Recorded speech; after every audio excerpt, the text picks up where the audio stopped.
So I'm rarely accused of being too quiet, so if I assume everyone can hear me, and I tend to be a wanderer.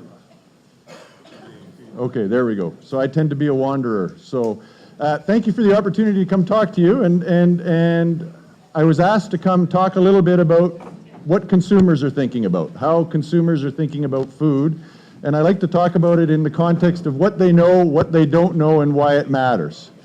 And what they don't know is a lot bigger than what they do know. And I think that that's an important consideration in how we think about how consumers are changing as we move forward in the coming years. So, give you a kind of a taste of where we're going. Talk hopefully not too long. I know you just had lunch, and try and keep you awake if I can. It's dark in the back of the room, so I may walk back and kick some chairs occasionally. So what's happening with beef?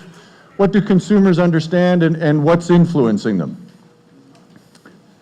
So what's happening in meat consumption? Well, let's, am I okay to move around? Not too much feedback here. We know beef consumption has gone down, probably 30% in the last 20 years. It's probably going to continue to go down. Beef is still very much a preferred meat for Canadians.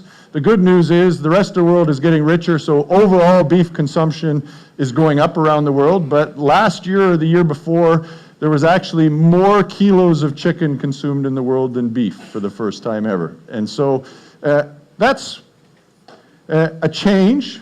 It's not necessarily great news, but I don't think the news is as bad as we think. Vegetarianism is still pretty small. About 6% of Canadians identify as vegetarian. That's growing, but growing at a pretty slow rate. What I think is probably more interesting is almost half of Canadians have said we're going to eat less meat protein in the coming years. We're seeing people eat more plant-based protein and other types of protein. Plant-based is the big one so far. Other proteins, I mean, when I was at the Royal Winter Fair earlier, I guess last year, and 3 or 4 different stands at the Royal selling insect products. There's a farm near Peterborough that is commercially producing crickets for consumption, and you can buy cricket flour, and people are making high protein breads. You can buy actual crickets if you want. I haven't tried those, to be honest. I'm not sure I'd like them scratching the top roof of my mouth, but I did eat a cricket energy bar, protein bar. I did eat cricket crackers, and I do have some cricket flour at home. I'm going to try some bread. So these proteins are coming. Those are still pretty small, but plant-based proteins are here and are increasing. And as I said, about half of Canadians say they're going to eat more of them. They're going to eat more variety. So what does that mean for us?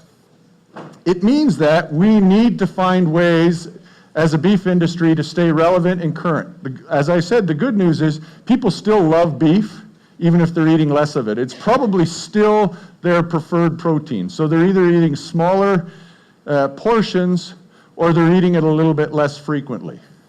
I am still an avowed omnivore personally, and am also have a strong preference. I'm glad it's not pork day today because I don't eat a lot of pork anymore. I have a strong preference for beef, but my wife is someone who is eating less and less red meat all the time.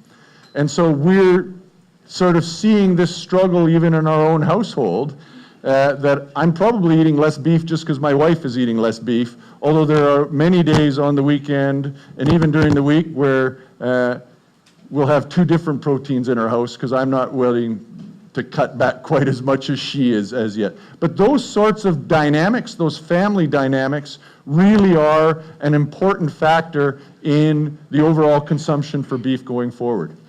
That said, as I said, we need to stay relevant and be on top of issues. I think for the most part, beef industry in Canada has a profoundly good story to tell. We've just not always had the opportunity to tell that story. And I didn't get to hear Andrew speak this morning I saw the title was, the good and the bad about talking to consumers, and I guess I'm going to get to the end of my thing is, the conversation with consumers is happening anyway. We might not like all the questions they're going to ask, but we need to be part of that conversation because someone's going to be talking to them. And if we're not among the people talking to them, we lose the opportunity to influence that conversation.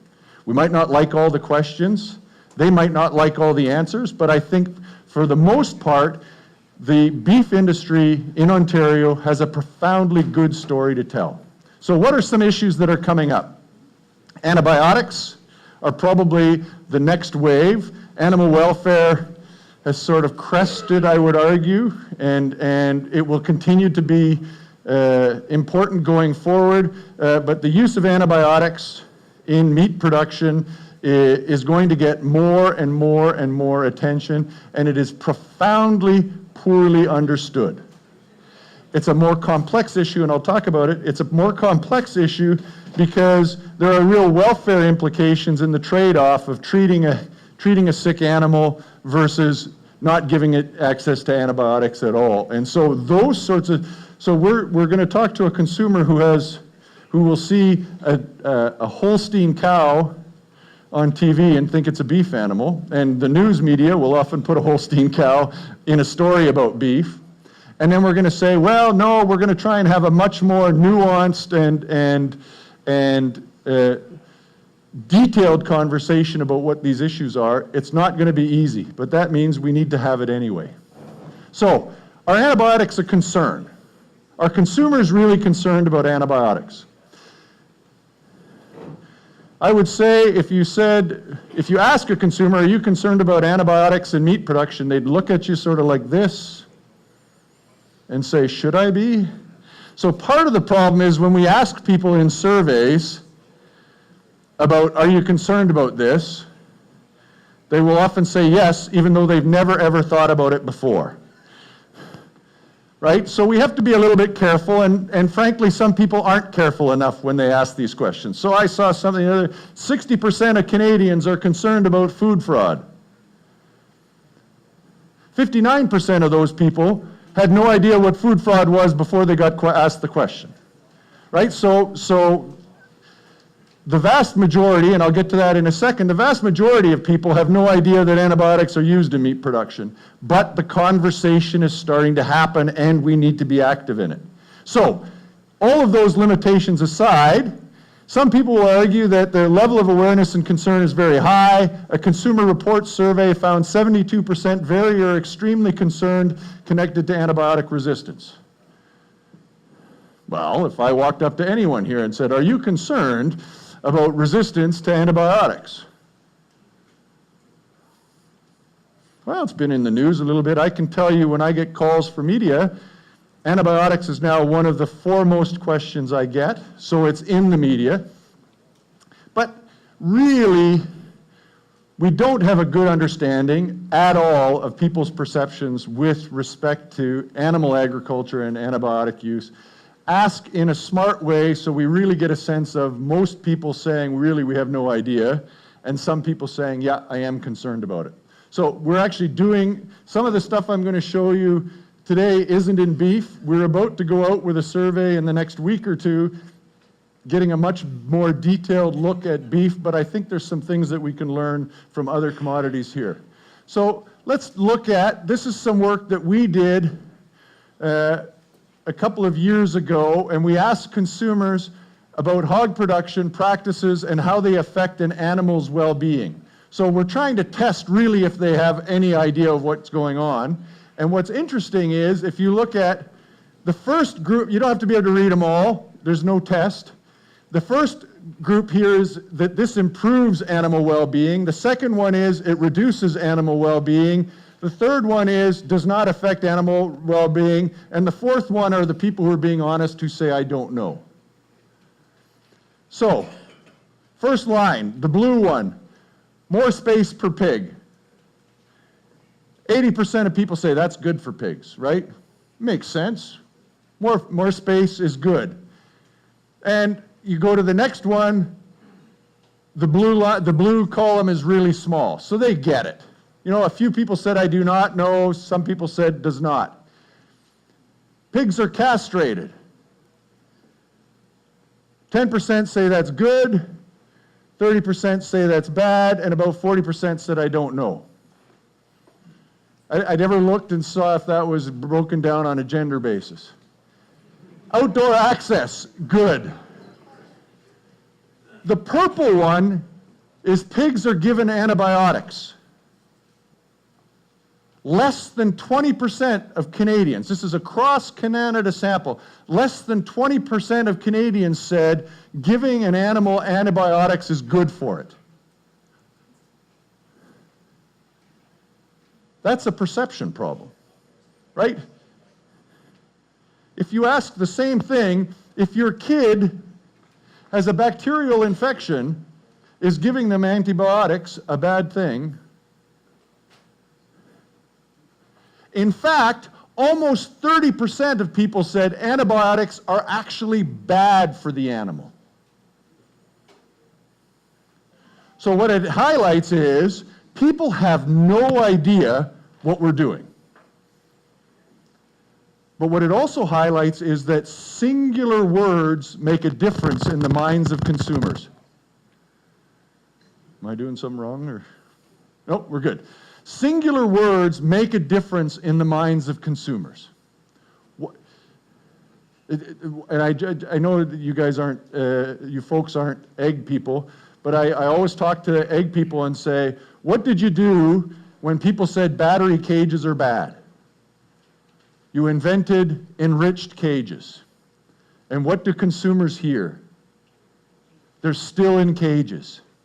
Right? We did profoundly good things, and I would argue that in the long run we have compromised the welfare of laying hens because we called them enriched cages, and now we're going cage-free with all these commitments, and the science says pretty definitively that enriched housing is best from a welfare perspective. So words matter. How we speak to these consumers matter because they have a profoundly poor understanding of what we're doing.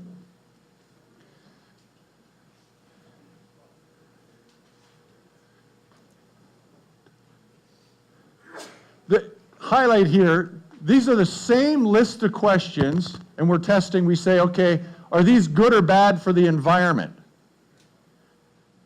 Right? So it highlights again, more space is good for the environment. Castrating pigs, a third of people said castrating pigs is bad for the environment.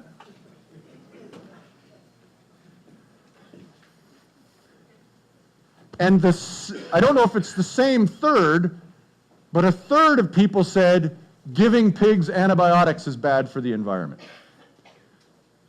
That's not to say that these people actually think that. What it says is these people have no idea and they're responding to the individual word, right? Antibiotics are bad for pigs and bad for the environment. The exact same thing would be true if we had put in beef instead of pigs. So, are antibiotics a concern? There are many, WTP is willingness to pay. There are many studies out there for willingness to pay. Economists like me love to do them. And people like you love to criticize us because we come up with these willingness to pay estimates and then you put those products in store and no one buys them. And what's the problem? The problem is, in order to ask someone if they value something, you have to tell them about it. So you have to tell them what they're buying. But if you go into a grocery store, nobody's telling you what the difference is between these products. I was talking to someone at lunch about eggs. You can go, I went into a discount grocery store in Guelph the other day, 16 different SKUs of eggs. We're overwhelming people with choice, and when you overwhelm people with choice, what do? They pick the cheapest or they pick the most familiar. They go with what they've always bought. Usually, that ends up being the cheapest because that's the first thing that we had in there anyway. So the problem becomes identifying the right balance. I think that's a big issue, is I'm going to go on a bit of a sidetrack here just for a second because I think this is relevant to the panel we're having later. There is no the consumer anymore, right? How many people have used the term the consumer, right? I use it all. There is no the consumer.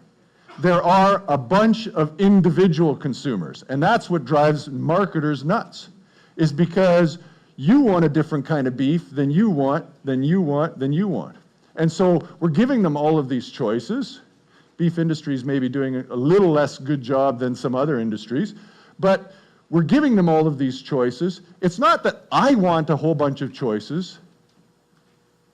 It's just that we all want something different. And so grocery stores have to give them choice to try and meet everyone's individual demands, but then we struggle to find what we're looking for. So willingness to pay is always a bit is always a bit of an issue.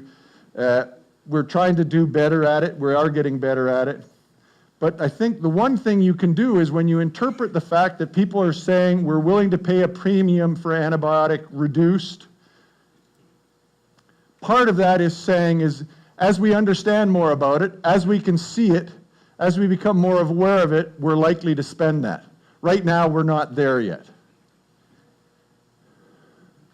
But the market is there. You go into a grocery store. I was in a Zehrs store not long ago, and half of the chicken was free from chicken. Half of the shelf space in that Zehrs was free from, which tells you they know that consumers are buying this, right? They allocate shelf space based on what people are buying. They don't just put stuff out there because, hey, it looks good and it makes us feel good. They understand the return to every single square inch of their shelf space. So regardless, if we put it on, no one's going to buy it, we don't believe your willingness to pay studies, grocers and other industries are telling us that this is making a difference. Restaurants. We spend about a third of our, as Canadians, we spend about a third of our food dollar in restaurants. In the US, that's greater than 50%. More than half of the food dollar is spent on food prepared outside the home. And restaurants don't give you choice, they make choices for you. You cannot go through the McDonald's drive-thru and ask for, I'd like the cage-free Egg McMuffin today. Those decisions are being made for us and are influencing our knowledge and are influencing our choices once we get to retail. We need to understand that interaction, and it's becoming more important. The other thing is, and I think this is an important consideration too, the difference between a premium and a discount is largely the direction from which you're looking at it. And so, well, if they pay me a premium, I'll produce it. Well, in some instances, they may not be buying some of the products we're making as they understand more about them. And so, to a degree, you may have some consumers who say, I'd like to continue to eat this product, but I'll only do it if it has these attributes. So it's not, I'll buy it if I have to pay a premium, it's I'll only buy it if it has these attributes. Sort of this sort of clear conscience. We've seen that, again, we're going out to the field now with work on beef. We've seen it in pork for the first time that if pork has certain attributes, particularly gestation crates is one of the ones we looked at it, some people are just not going to eat it anymore. So in fact, that it's going to get discounted or it's not going to get eaten. That's why restaurants are saying, that's why restaurants are making these commitments. They're not just making these commitments to drive farmers nuts. They're making these commitments because it's the only way they can keep as big a share of their customer base as possible. Part of the problem we have is we have these big companies. Anyone have a guess as to what Tim Horton's share of the Canadian coffee market is?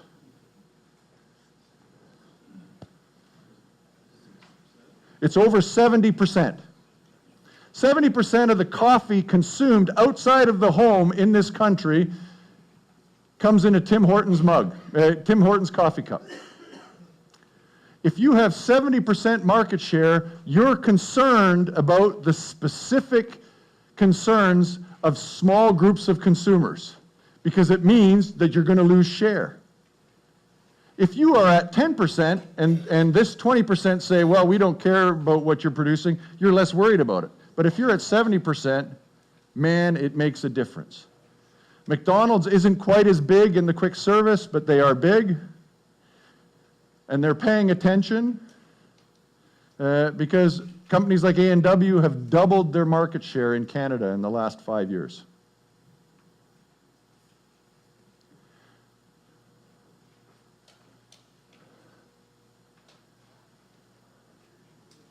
So, how am I doing?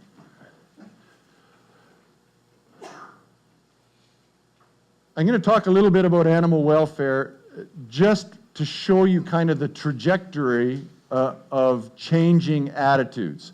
So we did a survey in 2013 where we gave people 100 points to say, when you're choosing which, and this was a restaurant, when you're choosing which restaurant to go patronize, quick service restaurant to go patronize, how important are these factors? You get 100 points and we try and balance them out. And in 2013, animal welfare ranked 2.2 out of 100. And I used to present this and people go, ha ha, excellent. We don't have to worry about it, right? It doesn't matter.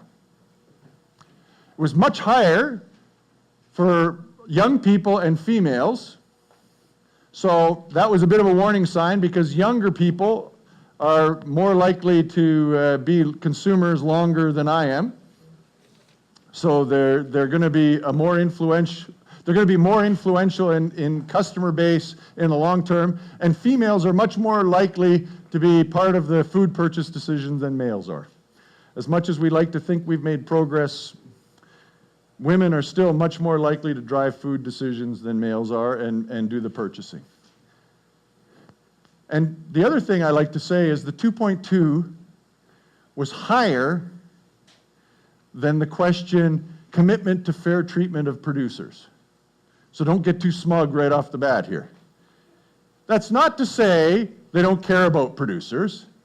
I think to a large degree they think, you guys can take care of yourselves. It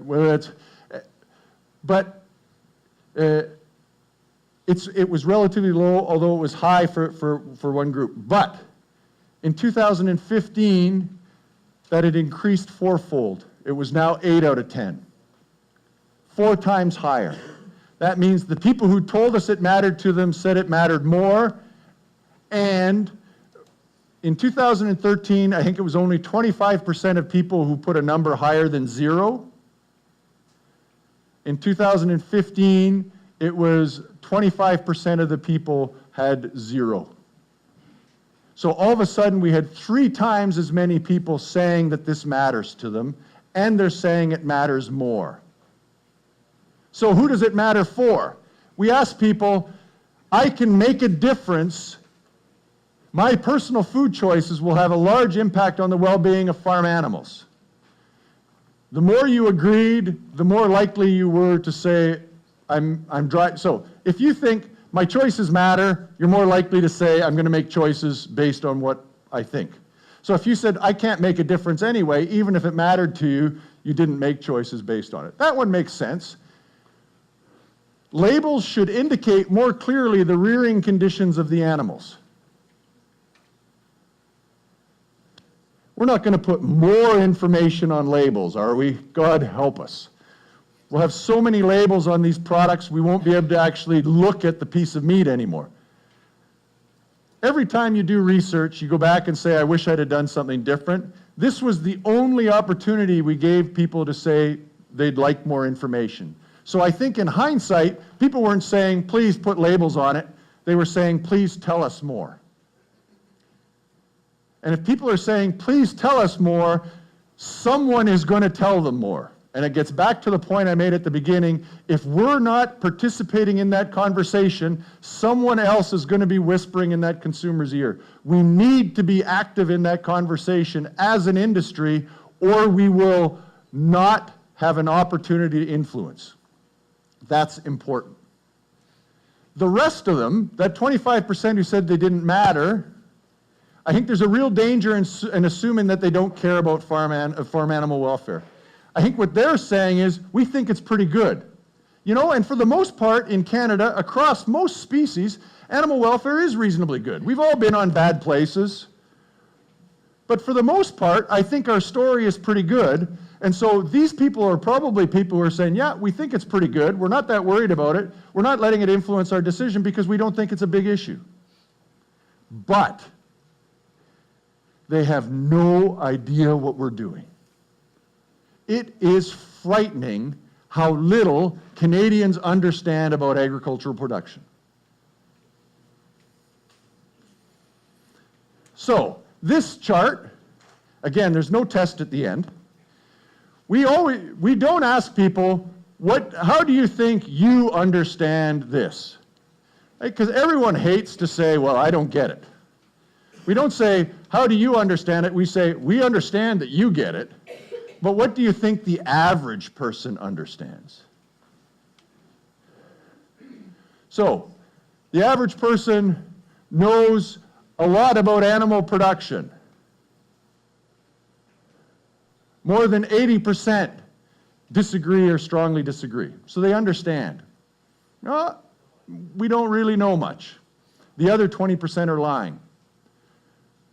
Knows a lot about evaluating the welfare of farm animals. What's actually scary is more people think they're better at, it's still pretty small, but more people think they're better at judging animal welfare than they understand animal production, which is a little bit odd.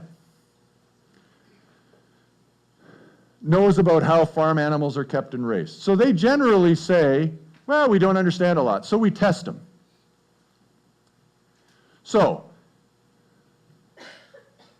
agree, disagree, don't know. Conventionally produced eggs are from chickens that have outdoor access.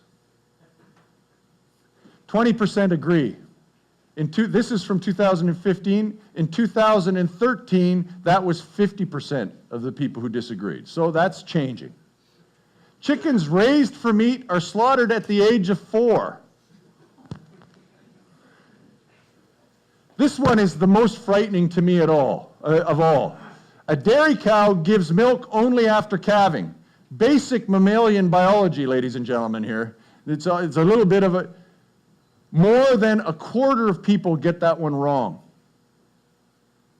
So if we have a consumer who doesn't even understand that a cow has to have a calf before she gives milk, how are we going to have an intelligent conversation about antibiotic use in meat production? How are we going to have an intelligent... And so we're dealing with a fairly low base. And it's easy to say, well, I'm discouraged. But we need to know where we're starting from, but that does not give us a reason not to participate in that conversation. Because I will go back to the point I made at the beginning is the conversation is happening whether we're participating in it or not. And the gentleman who spoke just before lunch, and I liked the 3 words he used, turned into old white male, I think it wasn't the 3 words he used, but essentially that. Farmers are among the most trusted sources of information. But we need to be honest. So, in the area of antibiotics, there may be some potential for nuance here. They understand antibiotic use cannot be totally avoided. We do get that. Right? I talked to someone in the grocery store that I knew the other day, and she said, oh, well, I'm only going to buy it. Using antibiotics is bad, and this free from, and if it gets treated, it should go to another value chain, and I'm not going to buy it. And I said, so if your kid got sick and needed to take a medication, we should move them to a different kindergarten. because they aren't good enough to be with the other kids anymore. And she looked at me. And I said, that's what you're saying. We're not using these products indiscriminately. Are there opportunities to reduce? Probably.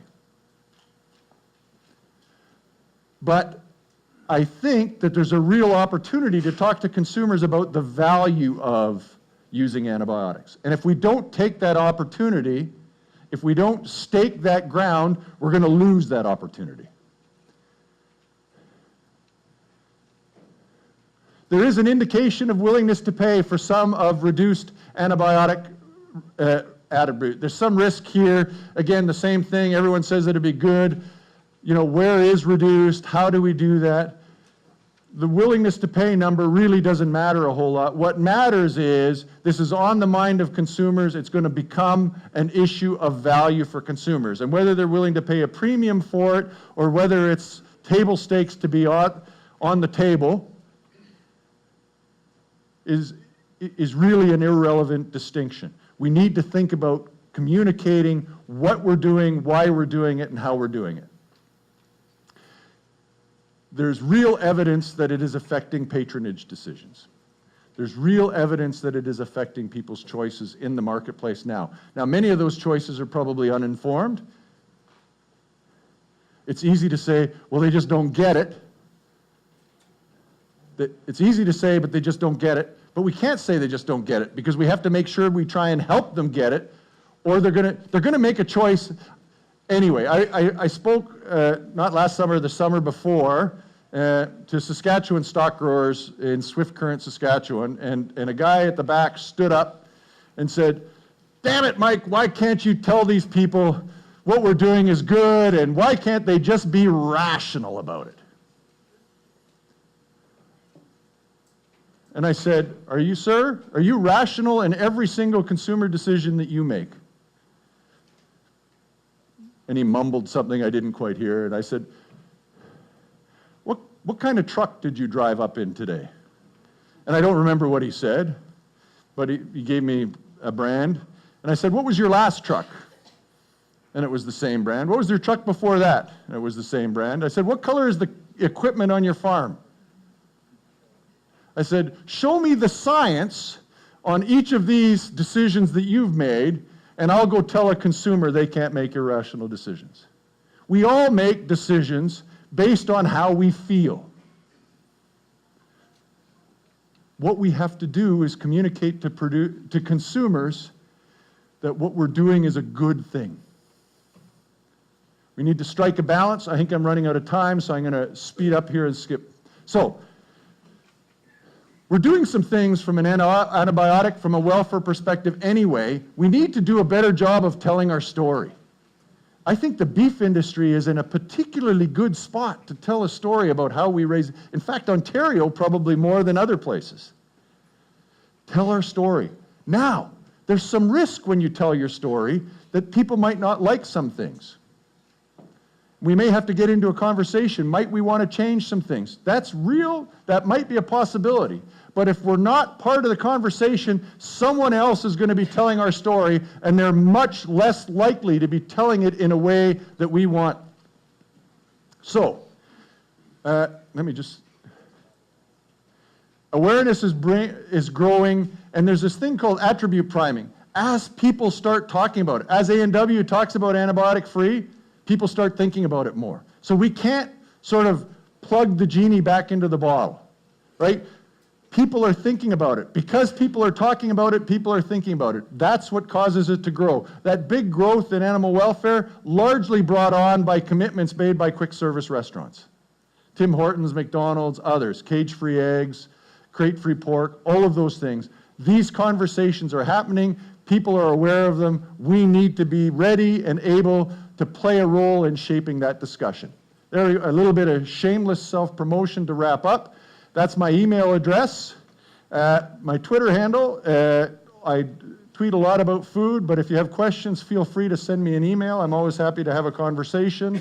And I think we have a couple of minutes for questions if there are any. Any questions for Michael?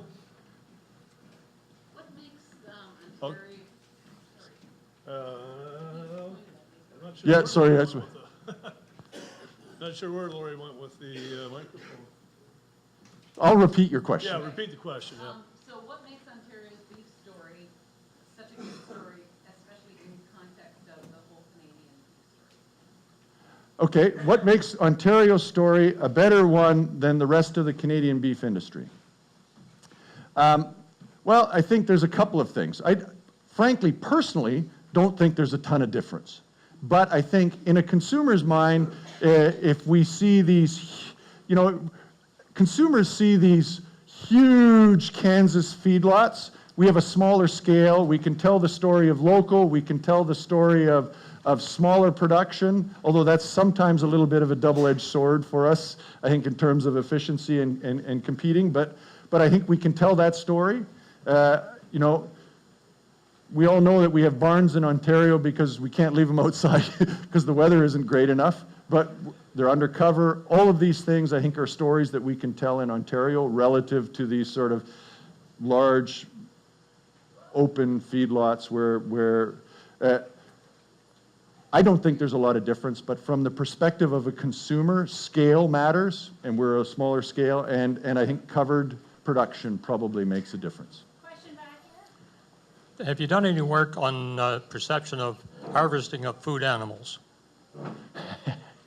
We haven't done a lot of that, and it really is it really is an important question. I think to a significant degree, what we have is some willful ignorance. You know, no matter, from a welfare perspective, no matter how well we treat that animal, at the end of the day, it has a profoundly bad day, right? And so I think there's some willful ignorance on the part of consumers, and so the discussion on slaughter really is relatively back of mind for most people because they don't want to think about it. And so I would say that there are other issues that will come to the fore before slaughter will, because I think it's required, right? We can't put a steak on the barbecue without something get knocked on the head. And so people don't think about that. They don't talk about that. There's some willful ignorance, but they do care more up front. Where I think we will see, and we're starting to see this in Europe already, is this sort of clash between freedom of religion and animal welfare at slaughter. Things like halal and kosher slaughter is becoming a bigger issue in Europe, and I expect we'll start to see some of that there. Is it never going to be an issue? Never is a long time, but it's probably not at the forefront because it's got to happen regardless. Any other questions? Well, When you were talking about A&W and how they doubled the market share in Canada in the last 5 years, is that attributable to the whole antibiotic campaign? Free campaign? That's a really tough question. The same guy at the Saskatchewan Stock Growers said, "Damn it, can you get them, you know, A&W are the two worst letters I've ever heard." And I said, "Sir, when I drove into Swift Current this afternoon, the longest line was at A&W." And so if we can't even do it here in the heart of beef country, so what exactly has driven A&W's growth is I haven't done a detailed analysis. Part of it is the message they delivered. Part of it is, you know, once they saw a share, they doubled down. I would argue, and I've never talked to anyone about it at A&W about this, I would argue that their campaign wasn't a strategic one, that they found an opportunity and grabbed it. Because if you look at quick service restaurants, what they do is look for ways to be different. So Harvey's came out with the Angus burger. You know, 15 years ago, they were the first one. They said, "Look, we are, you know, blah, blah, blah, it's great." Sorry for any Angus producers. And then all of a sudden, every quick service restaurant had an Angus burger. Now, almost no one has an Angus burger because they don't want to pay unless they can charge a premium, they don't want to pay a premium, so now they've all gone back. A&W found a source of ground meat that was getting sold into the commodity market because they were selling the premium cuts from those farms into high-end restaurants. And they said, we can grab it, it's going to be hard to replicate. And then they sold the hell out of it. And then they said, this is working all right.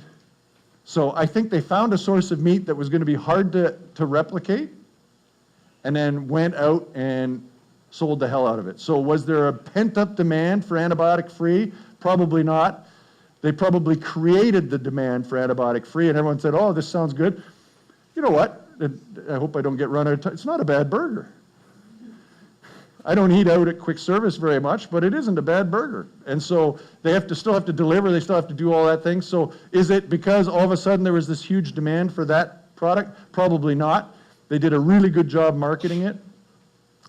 They created some awareness of it, and they probably had some customers who thought that was a good thing.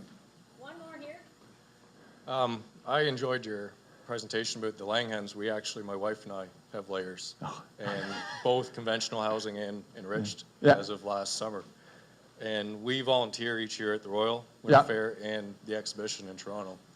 And I guess what I would say is keep telling our story, just like you said, because I think there was 2 people in 3 days down there, and we talked to hundreds a day at the exhibition that were concerned about housing, and they wanted to see. We had enriched housing on display for them to look at. And by the time you mentioned the word perch and a scratch pad, that's all they had to hear. They were content, right? Versus conventional. But the question we always get asked is the difference between white eggs and brown eggs. And it sounds so naive and simple to us, but to the consumer, they think white bread, brown bread, to put it in the layman's terms, right? There's no doubt, And they want to know why they pay more for brown versus white. So you talk about cost of production sets the price. So to us, it's just a very simple story. You know, your eggs are reflective to cost of production, not nutritional value, which so many of them believe an $8 dozen reflects a healthier egg. They don't know. Nobody understands really out there that's purchasing eggs on a weekly basis. So, and part of the challenge we have, sorry to interrupt you, part of the challenge we have is that price is an important signal of quality. Absolutely. So we frequently say, oh, people are going to buy the cheapest, but when people don't want the cheapest, they look and think, if it's more expensive, it must be better. Right, exactly. So they always ask us, well, what eggs should we buy? And we're not there to tell them enriched or conventional. That's obviously what we raise, but buy what you prefer. Buy what your preference is. Some people buy on price. Some people buy on what their heartstrings are telling them to do and buy free range or free run. But then you get the people in Toronto that rent birds. I know maybe going over here, but you know, there's backyard coops all over the place. Oh. And we had a lady come up to us and ask us how she gets rid of worms. Her 2 hens contracted worms. And she asked us what we would do, and I point blank, I was a little blind, I said, we don't have that problem. I don't know what to tell you. She called this rented coop company, and they told them to feed yogurt and all this other stuff, that it was all, you know, nonsense. I talked to a colleague at the university, Right. and she rented chickens, like you say, you can do it in Guelph. It costs you a fortune. So it's not. And they'll bring a coop to your yard and some chickens, and you know what the benefit is? You don't have to kill them. Right. Right, at the end of the season, they come and pick up the coop and take it away. Yeah, and that's leading up to the last question that we always get asked is, what do we do with the hens? What's their life expectancy? What do we do with them when they're done? And nobody's ever frowned upon the fact of what happens. It's a life cycle. Production comes to an end in any form of life. So Do you eat chicken noodle soup? exactly. So anyways, that's it. It's simple. It's not a, and I would urge others to volunteer if you're at all able to, because these people aren't there to attack us. They're there to just learn. A lot of comments will be, well, we'll quit buying the $8 eggs, we'll buy the $3 eggs or whatever it might be. So You're going to end up in some uncomfortable discussions. Every once in a while, there's going to be someone who feels strongly. But the majority of people just want to know. And remember, folks, we're doing a pretty good job in how we raise animals, how we raise beef animals. Notwithstanding Stan's question about what we do at the end, but we do a pretty good job. We have a good story to tell. That means some people might not like what we say, and we have to have uncomfortable discussions, but a lot of them will be open to what we have to say. There is a tremendous opportunity. And it's almost one consumer at a time. Great, thank you, Michael. Thanks.